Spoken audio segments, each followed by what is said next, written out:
Meus amigos, muito boa tarde. Está começando mais uma edição do Segurança em Foco dessa sexta-feira, dia 10 de julho de 2015. Muito obrigado pela sua audiência, pela sua parceria. E o tema de hoje é a redução da maioridade penal, não é? Então nós vamos debater esse tema do Segurança em Foco de hoje, que está no ar.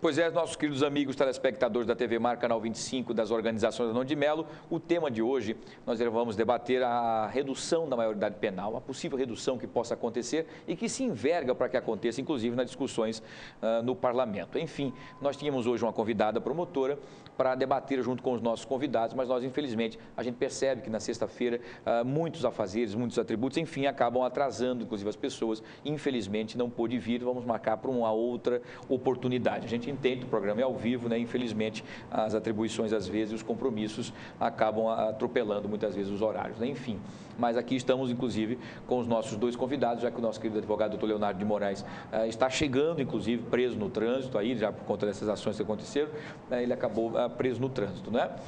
Quero agradecer, então, a presença aqui do nosso querido Geraldo de Magela. Mais uma vez, muito obrigado, Geraldo. Uma boa tarde para você. Boa tarde, eu que agradeço. Muito bem. Doutor Flávio Saraiva, que também estava em compromisso e teve que sair abruptamente e rapidamente para atender aqui sempre os nossos convites a todas as sextas-feiras. Muito boa tarde, doutor Flávio. Boa tarde, Wilson. Boa tarde, Magela. Boa tarde a todos. De fato, sexta-feira é um dia cheio, corrido, né? Corrido. Mas vamos é aos debates, é a nossa missão. Muito bem. Bom, hoje nós vamos debater a questão da possível redução da maioridade penal. Isso é uma questão polêmica, né? Por mais que hajam cada um na sua esfera defendendo os seus pontos de vista, mas, porém, é um assunto bastante delicado para que a gente discuta. Eu vou começar com o doutor Flávio Saraiva, doutor Flávio Saraiva, né? Olhando agora, o doutor Leonardo acabou de chegar. Flávio Saraiva, o senhor como delegado durante muitos anos, né? Hoje o senhor está como delegado aposentado e também hoje o senhor é advogado. Na sua opinião, como durante muitos anos o senhor foi extremamente operacional, aliás, uma das grandes ações à frente da sua delegacia, e o senhor via que naquela época os menores já tinham sim um ímpeto da criminalidade e tudo mais. Hoje houve um aumento até maior, creio eu, e se eu estiver errado me corrija. Na sua visão, doutor Flávio Saraiva, qual seria a sua posição nesse exato momento? O senhor é a favor que reduza para os 16 anos a responsabilidade de uma prisão para um jovem infrator? Boa tarde. Boa tarde. Voltando no tempo, né?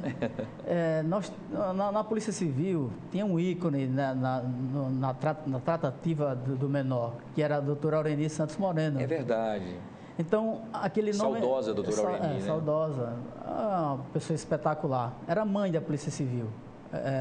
Então, a doutora Aureni era um ícone e representava autoridade para esses menores. Quando dizia para o menor, olha, você vai falar com a doutora Aureni. Eles falavam, a doutora, a tia, enfim. Então, a Aureni conduzia, naquele tempo, ela conduzia isso efetivamente. Maestria, né? Como uma grande professora, sabia. Como uma grande... A mãe. Era deles, como se fosse né? uma mãe. E ela conduzia isso. Você é o filho de onde? Você é filho... E conhecia todos. Mas isso foi aumentando o volume e chegou o tempo de não mais administrar. E essa dificuldade na administração, sem dúvida, pelo aumento do volume, mas por que aumentou o volume, né? O jovem, ele está seguindo para esse caminho do crime, da marginalidade, com muita naturalidade. Alguns até sustentando famílias, né? Porque o dinheiro obtido no crime já está no orçamento familiar. E isso é uma verdade. Bem, aí os tempos mudaram, né? E como o tempo muda, os jovens cada vez mais violentos, ousados, porque naquele tempo o jovem era mais ligado a pequenos furtos. Entendi. Pequenos furtos ou usuário de droga, não chegava a ser traficante. Hoje o jovem, ele rouba, ele faz o assalto à mão armada, ele mata e é o traficante. Ele é o soldado da boca, enfim. Uns até com gestão mesmo na boca. Mudou. E como mudou, a polícia e o aparato legal não acompanhou essa evolução. E quando você pergunta, que está em debate, né, você é a favor da redução da maioridade penal? Eu até, se você for analisar pelo aspecto da imputabilidade, que significa dizer, o maior de 16 anos, ele tem consciência do que faz, ele tem consciência do mal que está praticando, do delito que está praticando, eu acredito que sim. Se fosse por isso aí, perfeitamente, reduz e vamos lá. Mas como o debate hoje está universalizado, né? Muita gente falando, enfim, e tem muitas implicações. A implicação não é só penal, né? Tem implicação constitucional, discussões da constitucionalidade ou não da proposta, há discussões já evoluindo essa decisão para o meio civil, né? A pessoa vai ter carteira de motorista aos 16, pois é. Ele vai poder beber no bar também liberado, aos 16. Né? Pois é, então, já que... São várias questões que suscitam, não é uma sequência, não é tão fácil. E hoje teria um caminho menos árduo para a gente ter mudanças. Seria mudança no próprio ECA. Vamos aumentar, eu acredito que tem que aumentar a pena do menor, né, a pena do menor infrator nesses crimes mais graves e fazer uma mudança, um estudo no ECA, porque seria muito mais fácil sem discussões constitucionais que levaria muito tempo. E o que se vê, eu participei ontem de um debate na Rádio Gazeta com o padre Manuel Henrique, o Pedro Montenegro, o Daniel da OAB e foram esses. São os três, e está aqui o doutor Eduardo, o Daniel Nunes, né? O Daniel Nunes, o padre, e o Pedro Montenegro. Da Comissão de Direitos Humanos da OAB, o padre Manuel Henrique, o doutor Pedro Montenegro e o senhor também debateram, inclusive, na Gazeta. Nós estamos aqui até, inclusive, com a manchete mostrando um debate bastante interessante, né? Isso, e polêmico, você percebeu que é polêmico, né?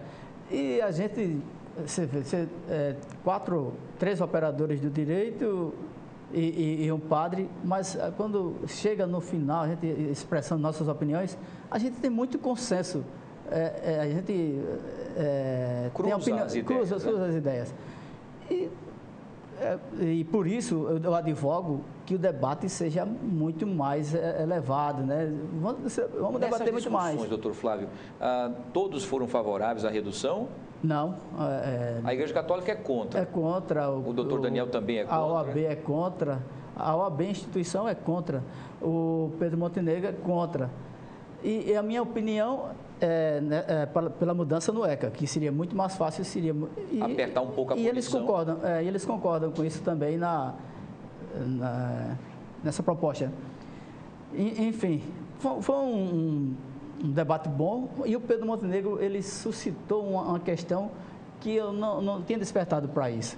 Quando, na proposta de redução da maioridade, está lá no texto que os estados deverão construir sistema, os presídios, as unidades prisionais para esse público. Então, é uma despesa maior. Aí, segundo o Pedro Montenegro, e eu não sei a fonte dele, e ele também não citou, que seria um lobby de empreiteiras para a construção desses presídios. Aí, caramba, você fica, rapaz, será que uma discussão tão nobre chegar a esse nível, a esse nível, pois é. E como vimos, né, nessa votação, de um dia para o outro, deputados mudarem de posição, quando se define aqui tais crimes, a redução da maioridade para os crimes tais, somos pela não redução. Mais tarde, lá na frente, somos pela redução em crimes hediondos, crimes mais graves e tal. Quer dizer, é uma coisa meia louca, né? Eu acho que aí já fugiu do tema e foi para discussões menos nobres, enfim. Tem muita coisa para se discutir. Mas foi importantíssimo. É interessante isso que o doutor Montenegro citou, que o senhor até trouxe à tona aqui, essa discussão. Será que por trás não há toda uma discussão com interesses financeiros e não interesses sociais? Olha que absurdo, né? E quando muda assim, em poucas horas, você muda de raciocínio, né? Não, sou sim, agora sou não, sou sim. Pois é. Fica uma pergunta assim no ar, que talvez vocês de casa possam talvez entender. Será que eles mudaram de ideia? Será que é isso, doutor Flávio? Será? Esse é o nosso Brasil, infelizmente, mas temos que acabar com isso e mudar radicalmente. E somos nós que temos que fazer isso, nós cidadãos, né? Bom, o doutor Leonardo já está aqui, já chegou após o trânsito aí bastante complicado, né? E também sua luta do dia a dia também, né? Com o nosso querido Leonardo de Moraes. Eu vou voltar, inclusive, com você, Leonardo, para deixar por último o doutor Geraldo Magela. Doutor Leonardo, o senhor ouviu atentamente aí o que o doutor Flávio estava dizendo. O senhor, como advogado criminalista, o que o senhor tem a dizer? Então, o senhor é a favor ou contra a redução da maioridade penal? Primeiro, um prazer, boa tarde. Boa tarde, perdão pelo atraso, mas... Acontece. Né? Assim, a minha posição é uma posição intermediária, vai nem 8 nem 80, na verdade. E eu consigo ver o seguinte, não é que haja em cima do muro, não. Há como justificar uma posição intermediária. Eu observo o seguinte, para mim, primeiramente, a discussão é muito mais afeta a psicologia, a psiquiatria do que é o direito e a sociologia. A primeira coisa é o seguinte, o segundo ponto importante é que não se pode dizer que, de forma absoluta, uma pessoa com 17 anos, 16 anos, não tem capacidade de saber que praticar um crime é errado. E assim como também o de 10, ele também tem essa capacidade de saber que roubar e furtar é errado. Todos nós temos essa capacidade. E o terceiro ponto importante é estabelecer um critério intermediário. Como seria? A lei estabelece como condição para que alguém seja considerado culpável, ou seja, para que seja possível a aplicação de uma pena, que essa pessoa tenha maturidade suficiente. É o que se chama de imputabilidade. Ou seja, a pessoa deve ter a capacidade de saber que o fato é errado. Tem discernimento, então, discernimento, que é a primeira parte, né? Saber que o fato é errado e ser capaz de, sabendo que é errado, controlar sua vontade e não praticá-lo, que é a compreensão. Então, essa capacidade de imputação, ou, consequentemente, culpabilidade, diz respeito ao discernimento e à compreensão. Se a pessoa pratica um fato e tem discernimento e compreensão, a consequência invariável será a punição. Mas é a questão da maturidade, que é algo importante. Por isso que o quê? O Código Penal adotou um critério chamado sistema biológico. Por que biológico? Porque a pessoa com idade inferior a 18 anos, ela é inimputável e pronto. Se uma pessoa tiver idade inferior a 18 anos, 17 anos, seja perspicaz, tem inteligência, é uma pessoa com certa sagacidade, um cara com conhecimento, inteligente, não importa. Porque o Código falou que, obrigatoriamente, uma pessoa com 18 anos ou com idade inferior a 18 anos é inimputável e pronto. Então, um critério absoluto, levando-se em conta que a pessoa biologicamente tem idade inferior a 18 anos. É algo absoluto, como presunção absoluta, tá certo? O que se prega hoje, basicamente, é que haja uma afeição intermediária para uma pessoa que tem idade entre 16 e 18 anos. Porque sequer a psicologia chegou à conclusão de que a pessoa adquire a capacidade mental plena aos 18 anos. Muitos falam, inclusive, que até 24 anos vai se conseguir. Observando isso... Alguns até não conseguem chegar nunca, né? Nunca. Continuam fazendo besteiras até os 100. E tanto é que a constatação que o critério aqui não é científico, porque se você observar uma gama de países em que as idades variam de forma abrupta. Há países em que a idade penal seria de 14, não de 18 anos. É verdade. 14 para 18 anos para alguém que está em formação é diferença estúpida. Então, o critério não é científico. O critério é de política criminal. É cada país que estabelece qual idade penal que lhe achar conveniente. De acordo com o seu crescimento social, mental, é isso? Cada país tem a opção para escolher qual a menor idade penal ou a maior idade penal. Ele que vai escolher isso. Então, a gente vai, entrar no que foi dito pelo doutor Flávio. Então, em relação... Não seria muito mais fácil, muito mais factível entrar no Estatuto da Criança e Adolescente, que é o ECA, e a partir daí dar os apertos e os ajustes necessários no ECA, ao invés de tentar entrar nessa briga que é muito mais grande, é ótimo, é muito maior, na verdade, o ECA ele tem como objetivo proteger a criança e o adolescente, que são as pessoas que têm desenvolvimento e informação.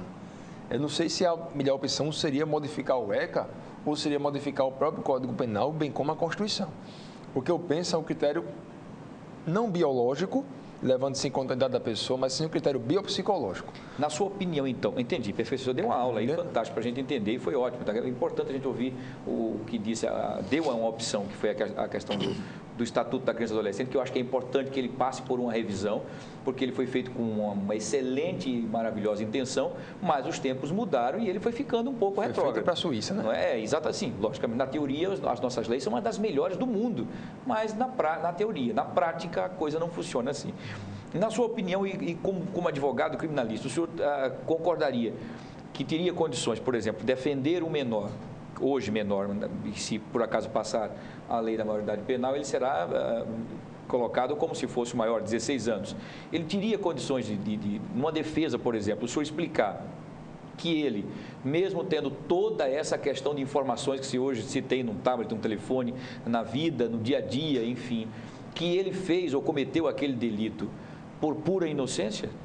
Então, como eu disse, isso é uma questão variável. E por que o critério biopsicológico, ao invés do critério biológico por si só? No biopsicológico, você vai dizer o seguinte: a pessoa tem idade de 16 anos.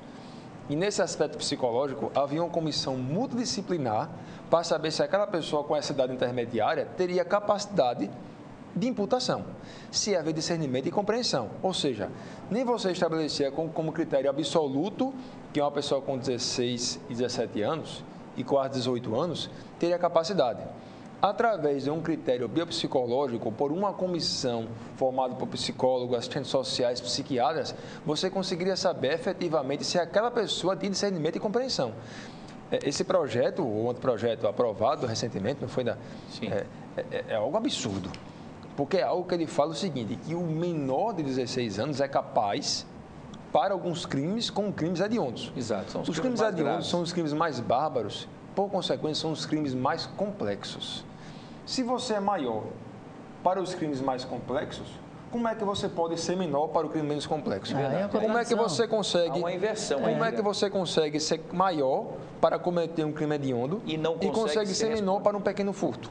Quer dizer, no pequeno furto ele responderia como menor e ao arrancar a cabeça, por exemplo, de alguém, ele responderia como se fosse maior. Inclusive esquartejar durante dias, então. Quer dizer, ele no final matar. Ter essa índole da maldade de esquartejar e planejar uma ação mais perigosa. A lei é tão absurda. Índole seletiva, exatamente. O projeto é tão absurdo que ele admitiu que a pessoa fosse ao mesmo tempo maior e menor. Como acontece com a questão das eleições, que acontece. Exatamente. Você não vai ficar confuso, não? Fica confuso. Vocês acham que isso vai passar? Uma pessoa... Hoje em dia, se pode até falar que há uma contradição até hoje. No aspecto civil, se uma pessoa for casada com 16 anos, ela é maior. Ela é emancipada. Mas se ela cometeu um crime, ela é menor. Então, admitiu que civilmente ela fosse maior e penalmente fosse menor. Pode ser empresário. Vamos aqui observar, né? A pessoa com a idade inferior a 16 anos, ela pode constituir uma empresa, uma factory, contratos complexos e assim por diante. Constituir uma empresa, ela é maior. Mas se cometer um crime, é menor. Como é que você é maior e menor ao mesmo tempo? Você consegue separar as pessoas, a metade de alguém é maior, a metade de ser menor. O projeto de lei, ela conseguiu piorar uma questão que é premente. Então, eu vou dizer, a situação está cada vez mais complicada e mais confusa. Essa que é a verdade. Deixa eu agradeço, doutor Leonardo, você trouxe essa discussão mais interessante também junto com o doutor Flávio, que levantou aí questões bastante importantes. Por isso que eu acho que a discussão é muito polêmica. Doutor Geraldo de Magela, eu sei que o senhor vai inflamar mais ainda a situação, porque, não no sentido, estou dizendo que o senhor seja o agitador, mas no sentido do senhor conhecedor, por exemplo, da questão dos direitos humanos, como de muitos anos militando nessa área. O senhor concordaria que essa mudança, caso aconteça, já que o Congresso é uma incógnita, né? Não sabe quais os objetivos, às vezes não pensam com a vontade da população, muitas vezes, né? Porque são representantes da população. O que a população pensa? Nem sempre o que eles votam, não é? Isso falando de uma esfera de toda, tanto aqui em Maceió, capital, o Estado, enfim, em qualquer lugar. Às vezes o representante não envereda para quem os colocou lá, que é os que eles representam. O senhor concorda, então, que essa redução da maioridade penal, isso seria aí o chamado samba do crioulo doido, como nós estamos vendo aqui, quer dizer, ele é maior numa fase, mas em outra ele é menor e tal, isso não vai criar uma confusão ou até uma brecha para que, a partir daí, os próprios traficantes que já utilizam os menores da Triacolor consigam utilizar essas brechas, inclusive, nas suas defesas e, por isso, os tirar por menos no momento de grandes delitos? Boa tarde. Boa tarde. Eu acho que tudo isso é um conjunto dessa ópera, é uma ópera bufa, né? É uma orquestra completamente desafinada.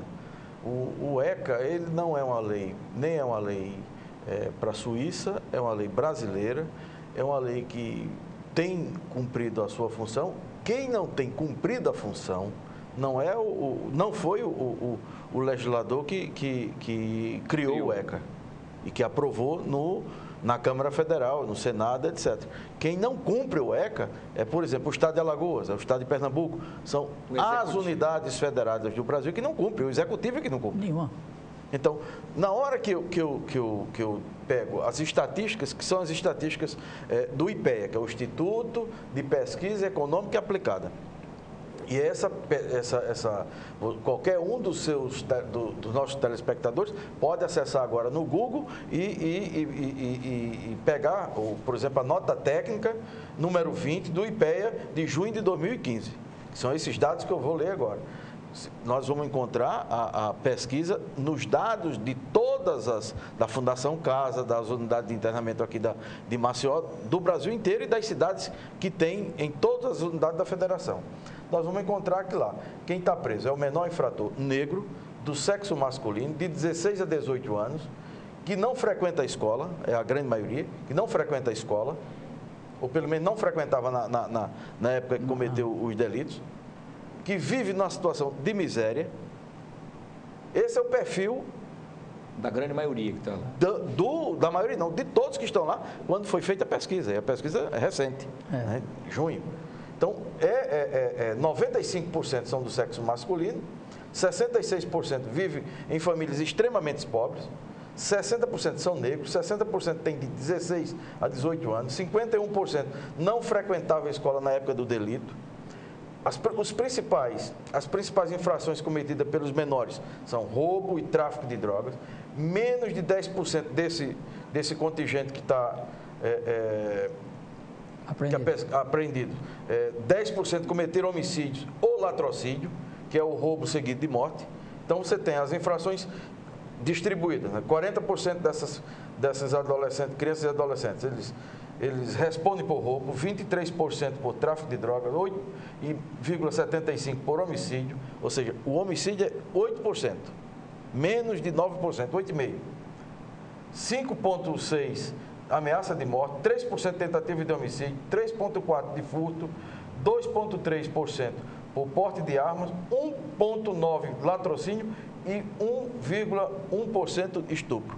Então, esse é o perfil do adolescente que está sob a guarda do Estado. Vamos fazer uma leitura aqui desses dois índices aqui. 40% deles respondem por roubo. 3,4% por furto. O que isso quer dizer? A predominância da violência. O menor... Mas no crime sempre contra o patrimônio. Sim. No crime contra a vida, que é o principal, que é onde ataca mais força, a discussão maior é baixíssima. Mas lembre-se que o roubo é um crime que se pratica com violência ou grave ameaça à pessoa. A pessoa. Tudo bem, mas mesmo assim... Então, claro que a vida nunca se restaura, mas a violência contra a pessoa. Né? Essa carga toda contra os adolescentes no Brasil, ela é desproporcional ao grau de violência praticado por eles. É desproporcional. Quem está no presídio, hoje, tanto é que 8% dos homicídios no Brasil é praticado por adolescentes. Quer dizer, 82%, 92%, 91,5% pelos adultos. Né? Então, o ECA tem cumprido a sua função. Quem não cumpre a função é o Estado. É outra coisa que a gente precisa discutir também. Essa pesquisa aí é dos 16 ao 18. Não, você está comparando 16 a 18, é uma idade aí de 16, 17, 18, né? Certo. Comparado com todos os adultos. Se você for comparar a mesma faixa, 35 a 37, eles são menos. Por mais aí você compara 2 anos com o adulto, que é de 18 a morrer. Está falando no item que você fala que é o mais grave, que é a redução dos 18 dos 16 aos 18, que esse é o foco central da redução da maioridade. Tudo mais, você vai encontrar até um índice um pouco maior, mas nada comparado à força, a virulência e o espírito de aprisionamento que impera no Congresso Nacional e impera também na sociedade.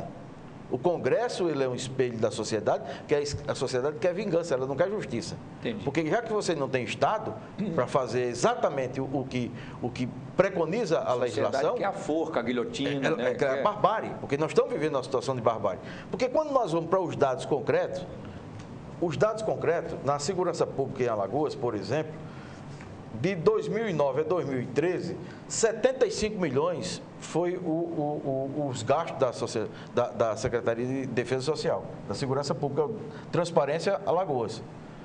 Quando você vai para o apoio às comunidades terapêuticas, 20 milhões em 3 anos, 5 em 2011, 8 milhões em 2012 e 6 milhões em 2013. Quer dizer, o investimento é muito insignificante. Em 2014, é algo como 6 milhões também.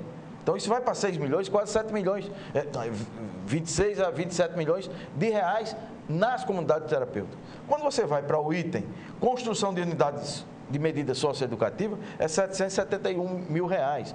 Há uma falta absoluta de política. Exatamente. Então, aí nós vamos depositar na maioridade, na redução da maioridade, para nós criarmos, quer dizer, o Estado brasileiro criar, porque se o Congresso continuar nessa marcha, o Estado de Alagoas vai, se não mantém os presídios que tem, vai ter que construir pelo texto da lei. E não tem condições. E não tem condições. Então, você nem consegue ter educadores, socioeducadores capazes, porque é arranjo, é gambiarra, bota os é serviço prestado. prestado. O salário mínimo, nervosos, sem então nessas capacitação, condições, né? diante dessas condições, nós estamos diante da barbárie.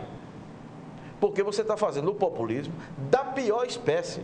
Porque quando você era populista, como Getúlio Vargas, trabalhador do Brasil, aí concedia direitos, agora não. Você não concede direito e você aprisiona, em nome da segurança. Então, é uma inversão completa desse populismo criminal. Que é e parece-me se algo parecido com o doutor Pedro Montenegro levantou a hipótese no programa da Rádio Gazeta, de interesse das empreiteiras, aí é que é muito mais grave. Porque claro que vai ter interesse. Na hora que eu vou construir, empreiteiras daqui ou de fora vão ter interesse. Então, cada vez mais, o sistema de encarceramento, da política de encarceramento no Brasil, ela vai vigorando. Nós não temos condições de manter o presídio com o mínimo de dignidade, e aí não precisa ser de direitos humanos, não vão me acusar disso. Quem viu o Papa Francisco ontem na Bolívia, e para o pior presídio, na Bolívia, vê como são as coisas. Na Bolívia tem 4.500 presos naquele presídio de alta segurança máxima, que é uma decadência total. Aqui nós temos mais de 5 mil em Alagoas. Exatamente. E nós não somos um país, nós somos uma unidade federada de um país que é o Brasil. Se o Papa vier para cá, ele vai chorar. Ele vai entregar aquela cruz de ouro dele para vender e entregar para o Estado de Alagoas para reconstruir os presídios de Alagoas. Se não roubarem antes. Alagoas tem menos de 90 vagas para os menores, para o cumprimento de medidas socioeducativas. Quer dizer, nós estamos então numa contramão terrível, que isso vai colocar então para os estados, falando no nosso, que é o nosso dever de casa aqui, colocando para o nosso estado uma responsabilidade terrível de construção do que não se consegue nem ampliar e nem sequer consertar o que nós temos. Não, e em sendo aprovado, vai esperar a construção terminar? Não é? Tem que ser. E pode ser até que o caminho necessário seria você primeiro arrumar a infraestrutura para depois você pensar em alguma solução. Exatamente. E sabendo que a solução de combate ao crime através de um direito penal, através de pena de encarceramento, não vai adiantar nada, vai enxugar gelo. E o ideal não era... Se o Estado prender 20, aparecer 50. Se vai ter 50, aparece 20. Então não adianta nada não. Mas a origem disso, segundo o IPEA, está na degradação das condições sociais, econômicas da população. Não é que a pobreza gera violência. É que as condições de pobreza, o sujeito que está passando fome, que tem uma família vulnerável completamente. E se você ao lado tem o tráfico, tem a contravenção, o dinheiro tem tudo circulando, mais fácil de você obter, já que você não consegue ter escolaridade, você não consegue ter creche. Não consegue comer. Comer com dignidade, viver com dignidade. Olha, entre isso e a coisa, eu vou me submeter ao tráfico, vou me submeter ao roubo, a todo tipo a prostituição infantil, infanto-juvenil, etc. Então, isso é óbvio, não precisa ser um sociólogo para falar disso. Então, se o Estado não dá conta disso, se você não tem, se mais de 60% cometeram os delitos e não estavam matriculados ou se estavam matriculados não estavam frequentando a escola, é porque a escola não é nenhum atrativo. Porque a escola não é, infelizmente, um atrativo para a juventude e para as crianças no nosso país, na nossa cidade, no nosso estado. Eles não veem perspectivas, então, com a escola. Complemento, na verdade, um resumo é essa omissão histórica do Estado, que a cada tempo vem se tornando pior, né? Muitas vezes os crimes não aconteciam por estímulo ao medo, né? Por penas capitais e assim por diante, o que não pode acontecer hoje. É lógico, vivemos uma democracia, não podemos aqui admitir a pena capital por qualquer pessoa que seja, claro, pela maior importância que tenha o seu cargo ou não. Mas é a omissão do Estado que causa isso tudo. Para que você consiga reduzir um crime, pensa aqui em comunidades carentes, em que o Estado não está nem preocupado. Parece que o máximo que a gestão faz para uma comunidade carente é você pegar a rua e calçar. Aí você coloca na propaganda, a rua foi calçada e colocou poste, só basta isso. Aí uma pessoa que tem 5 filhos em casa é obrigada a passar o dia inteiro fora de casa para alimentar os seus filhos. Não fica ninguém para ajudar para aquelas crianças. E está perto o tráfico, o dinheiro mais fácil, a arma que representa um poder, é lógico que ela vai para aquele caminho. Podia ser comigo, podia ser com você, Luiz, qualquer pessoa. Nós, infelizmente, não tivemos essa infelicidade, né, de chegar tão próximo assim. Mas se estivéssemos próximos, estaríamos aqui conversando a mesma coisa dentro do presídio. Então, nós estamos, por exemplo, com um exemplo que talvez seja tão claro assim, tão exagerado que eu vou dizer agora, em relação a um prédio da Secretaria de Educação. Aquilo é um símbolo. Aquilo é um símbolo. Então, aquilo acho que é o símbolo do desrespeito total ao que a gente está discutindo aqui. Então, falta de educação. Aquilo ali foi a principal escola durante mais de 100 anos, que era o Liceu Alagoano. Era uma escola de elite, exatamente, uma escola exemplo. Onde se formaram patrimônio histórico. Ali, do ponto de vista histórico, do ponto de vista de tudo, de simbologia, ali é o que representa o estado da educação em Alagoas. Aí quando nós vamos para a própria pesquisa, todos aqui são os dados oficiais, Alagoas se encontra nos piores. Está aqui, a Companhia de Alagoas, Rio Grande do Norte, Minas Gerais, que é um estado grande e rico, Espírito Santo, Acre, Roraima, Tocantins, Maranhão, está entre aqueles de piores situações que se encontram as unidades de internamento do estado de Alagoas. E o índice, quando você vai para a reincidência dos delitos, os menores, os adolescentes, reincidem menos do que os que já foram apenados, que estão no sistema prisional. Então, se há como recuperar isso, claro que há, não é tão caro. Caro é você manter o que está sendo uma máquina infernal de corrupção, de descaso, de tudo. Isso é que é caro. Para se pensar em prevenção, ao invés de só se pensar em repressão. Eu acho que nós estamos fazendo um papel inverso. Quer dizer, vejo se vocês concordam comigo ou não, a gente está debatendo isso. Nós estamos colocando, encarcerando. Quer dizer, hoje uma criança, mesmo hoje sem ter a redução da maioridade penal, mas hoje uma criança de 12 anos, ela é encarcerada, porque ela, ao ser detida com o seu ato infracional e indo a uma unidade de internação masculina ou de menor, enfim, ela fica enjaulada em território insalubre, terrível, como foi inclusive mostrado pelo próprio ministro Joaquim Barbosa, quando veio aqui e viu as condições e se assustou. Ele tinha visto por relatórios, mas ele viu pessoalmente e se assustou.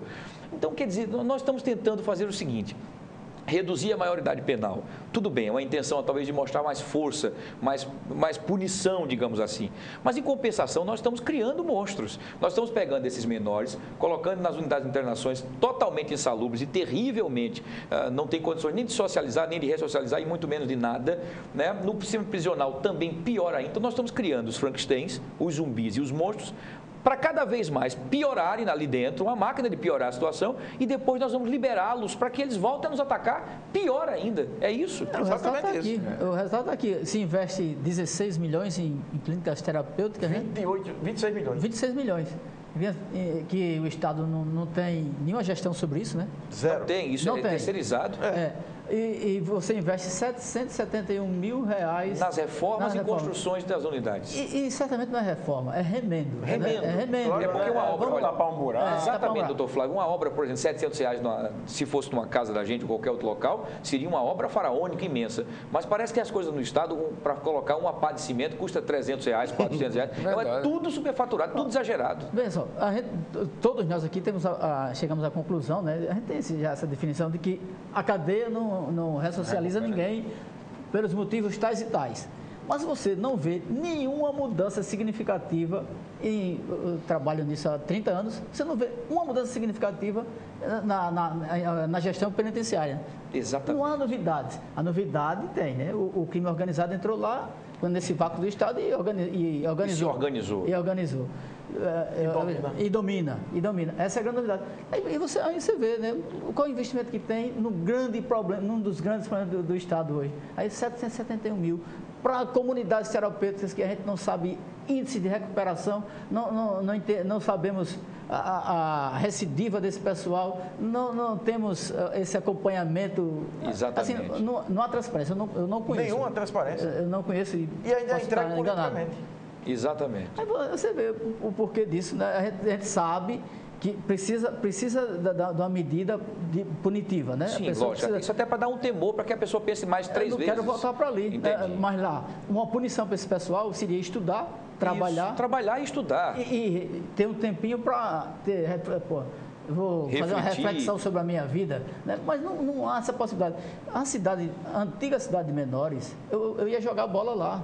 Várias vezes eu fui jogar bola lá e isso não tinha esse indicativo de violência. Lógico que tinha um ou outro que... Eram mais assim, assim tinha um tratamento diferenciado. E se convivia com isso. Mas o Estado foi perdendo e agora perdeu o controle de vez. E é como se o Estado tivesse jogado a toalha. Isso aqui, eu reconheço que não dá mais. E vamos tentando levar até onde eu puder. Vai ter uma rebelião aqui, hoje, amanhã, mata um, mata dois, mata três. Vamos segurando como já podemos. Já é um conceito firmado de que isso não tem jeito e pronto. A gente não tem condições nenhuma, Leonardo, Magela e doutor Flávio, se houver realmente uma rebelião orquestrada em todos os nossos sistemas prisionais aqui, e há condições deles fazerem isso, se organizarem, né? Porque quando estão falando, encontraram 100 celulares em um, mais 90 no teleconferências direto. Tranquilo, Skype, enfim. Se eles orquestrarem isso, nós estamos perdidos. Porque todos os presídios serão implodidos completamente. Não há condições nenhuma, não há suficiência de segurança, nem de agentes penitenciários suficientes, a gente sabe disso, para conter uma rebelião. Mas um caminho interessante seria a própria terceirização.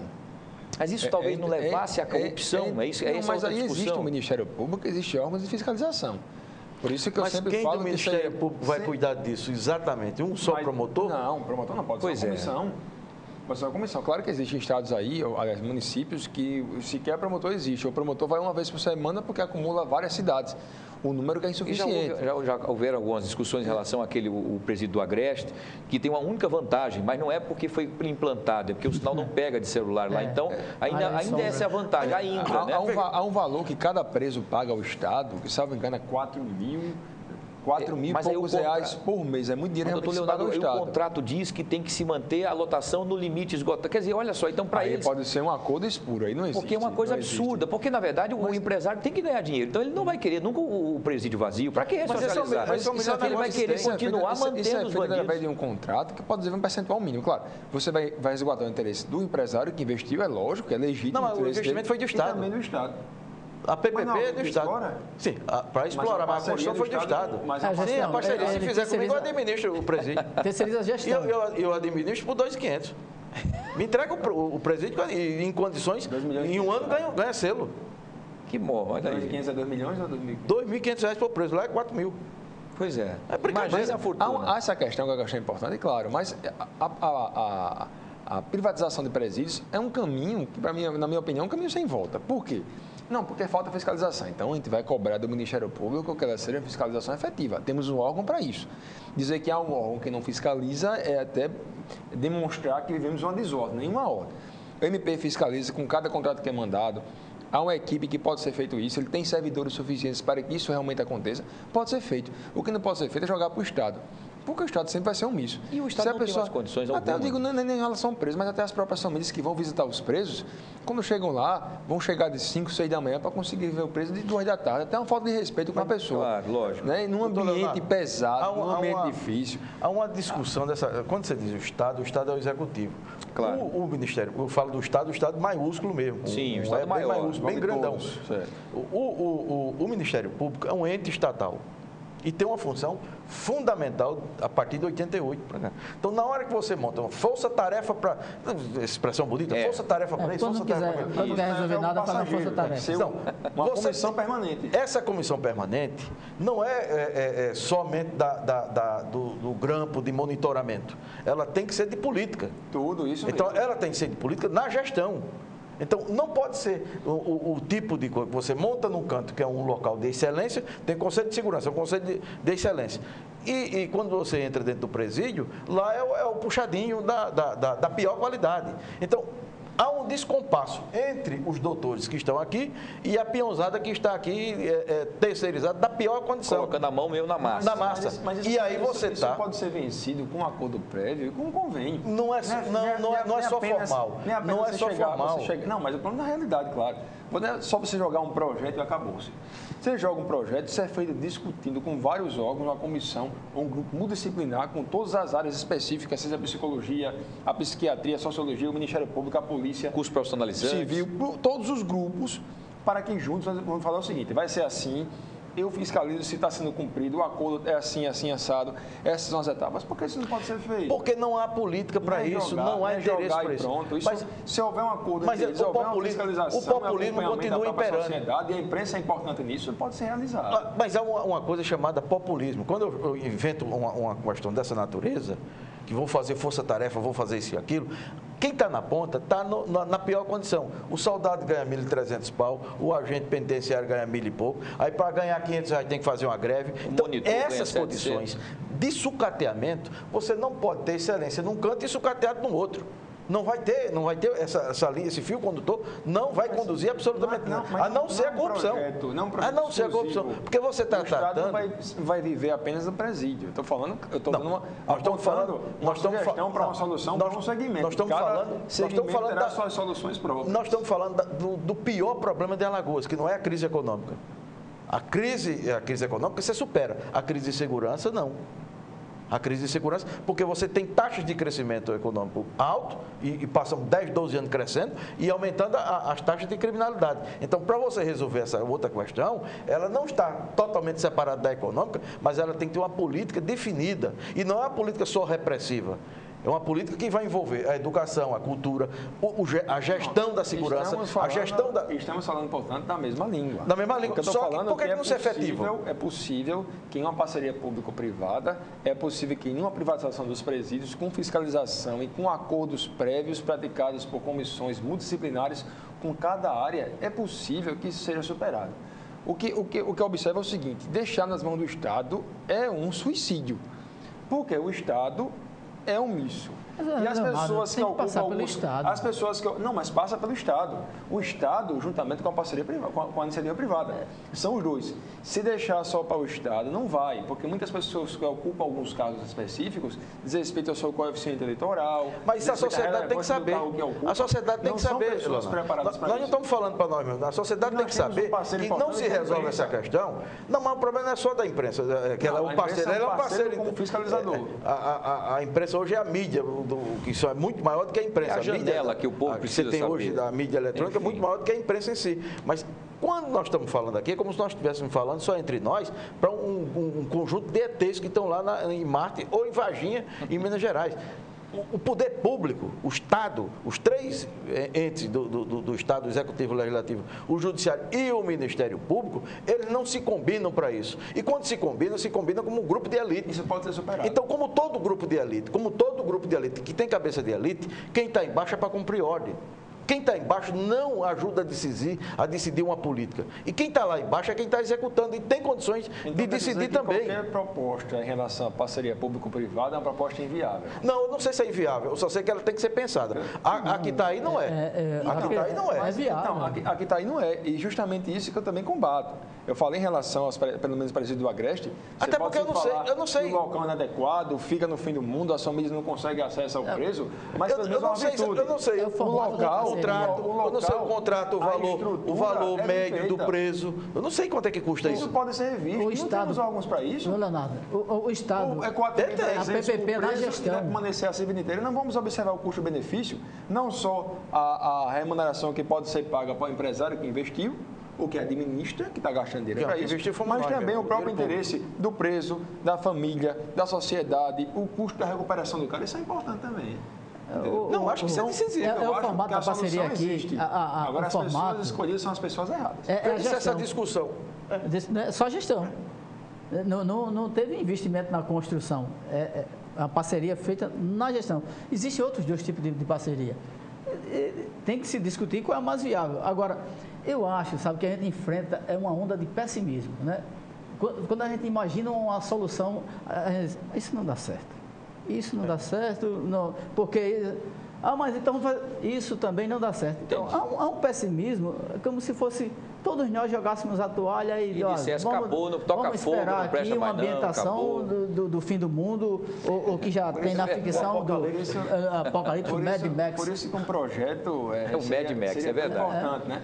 Tão importante, mas como é que se pensa em projeto e um Estado gastar 70% do que arrecada com servidor público? Aí não tem condições. Ainda há um projeto agora da Assembleia para a criação de mais de 200 cargos, aí então... Não, mas essa questão... Porque não, mas essa questão não é fundamental. Salário, por conta de defasagem, mas, Leonardo, essa não é a questão central, assim, para a questão dos presídios.